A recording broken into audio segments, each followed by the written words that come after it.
Hello again, it's Noob, and here I have a 9-piece lockpick set that I bought in LockCon in the Netherlands earlier this year. And this is the Necessary 9 version 2 lockpick set from TOOOL themselves. If you don't know TOOOL, they are the open organisation of lockpickers. They're an international group of lockpicking enthusiasts dedicated to advancing the general public knowledge about locks and lockpicking through teaching and research and competition. So yeah, this is the version 2 of the Necessary 9 basic pick set designed specifically for beginners by TOOOL USA and launched at DEF CON 31 in August 2023. So that means there must have been a version 1, and yes, that's true. Here is the version 1.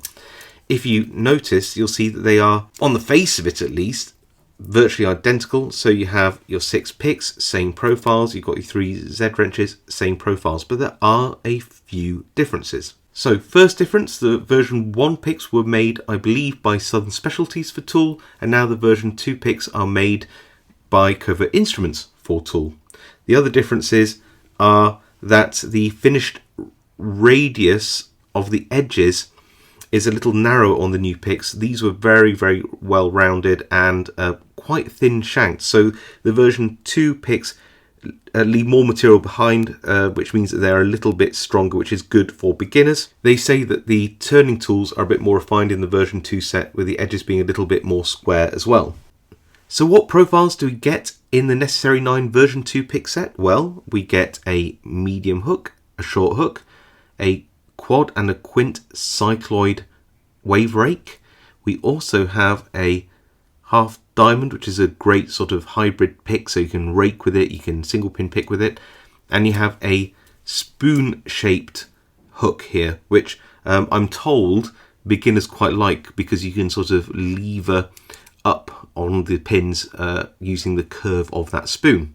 You then have your Z wrenches, double ended, one side being longer and thicker and the other side being narrowed down and a little bit shorter, so you could probably use these top of the keyway in some instances and these in the bottom of the keyway, and these are in 3 different thicknesses this way as well. So you have one at 30 thousandths, one at 40 thousandths, one at 50 thousandths of an inch thick. Pretty cool. In fact, if you took out the spoon hook and the half diamond and threw in a case, this would be very, very similar to the Genesis lockpick set. So first up, let's look at the short hook. It's quite nicely rounded on the edges. I think the finishing is pretty reasonable. Nice profile, sort of a flat top with a slight rounding on it from the finishing. I've got a lovely padlock to pick here. I'm going to use this 50 thousandths of an inch turner at the bottom of the keyway. I'm going to give this a bit of a go. Just pop the hook in. Already sort of caught something to a false set. That's pin 4 there. 3. Go back through. Pin 1. Is that binding? Yeah. Get that one open. Go back to pin 3 there, and we are open. Really nice. Next up, let's have a look at this quad rake. Again, the finishing looks pretty nice on this. Got a 50mm brass padlock. I'm just going to go in and see if we can't get an open straight away on that. I don't want this quint rake to be left out, so again, just looks really nice. Got a Master Lock 3 here. Should be quite an easy one to rake. I have another lovely lock, an Ace Hardware padlock, and I'm going to put this very thick 50 thousandths inch tool at the top of the keyway like this, and it fits in quite comfortably. Then use the medium hook to pick from the bottom of the keyway and just go through and just tap any of those binding pins, anything that feels like it needs to be picked. Oh, straight into a false set. Now we're going to go through and try to find any of those pins which need to be picked. They'll give us that counter rotation. You might see the counter rotation happening here. We just need to be very careful that we catch that when we pick these so that they don't drop any spools. And yeah, we got the open. Great. I'll be totally honest with you, I've never been a fan of the spoon shaped picks, but we'll try and open this padlock with it anyway and just go through those pins just very gently in this one, setting them as we go.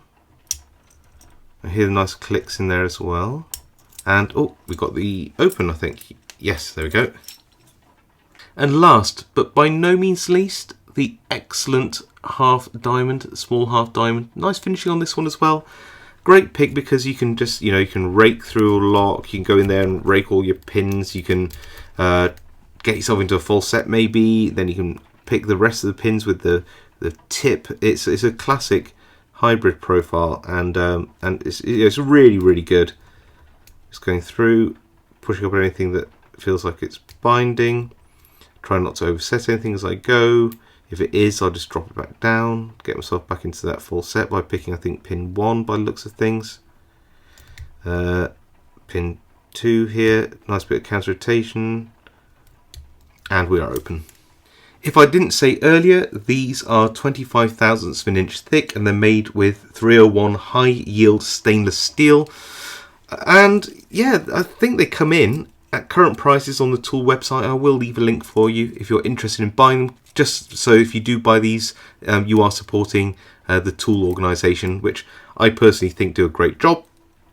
And these are $30 US for a 9-piece pick set with some really good profiles, has to be said. And I think that's a very, very good price. So if you do want to support TOOOL and you like these picks, then yeah, I think I'd probably recommend them. Any pros and cons from my perspective? So pros, I mean, it's always nice to have some rakes. You've got a quad and a quint cycloid. I love the half diamond. Can't beat a nice short and a medium hook. The only thing I'm not a big fan of is the spoon-shaped hook. You sort of use it to leave off the bottom of the keyway or warding to pick pins. I know that this is popular with some beginner pickers, but it's not particularly refined, and you'll move on from this, I think, relatively quickly. And it only really works in locks with either quite large keyways or very shallow bitting. So I'm not a big fan of this particular profile, but you might be. And but all the rest are great. I think the finishing on these is really nice. I like the shank heights, the thicknesses. I think that they're a nice balance between sort of thickness and strength. So they're not too thick, but they're not too thin. Like I said, the general finishing on these picks is really good. They feel quite comfortable in the hand, even though they are just a sandwich metal pick. They're nothing too fancy, but they work out pretty well. And yeah, I think for, as I said, that $30 US. At the time of recording, prices may vary. You're not getting a bad beginner set here at all. In fact, I'd say you're getting a pretty good beginner set here. Anyway, that is the Necessary 9 version 2 pick set. I'd love to know what you think in the comments. Do let me know below. I do read all the comments and reply to as many as I can. If you like this video, give it a like. If you haven't subscribed, now's a great time to do so, and I will see you all next time.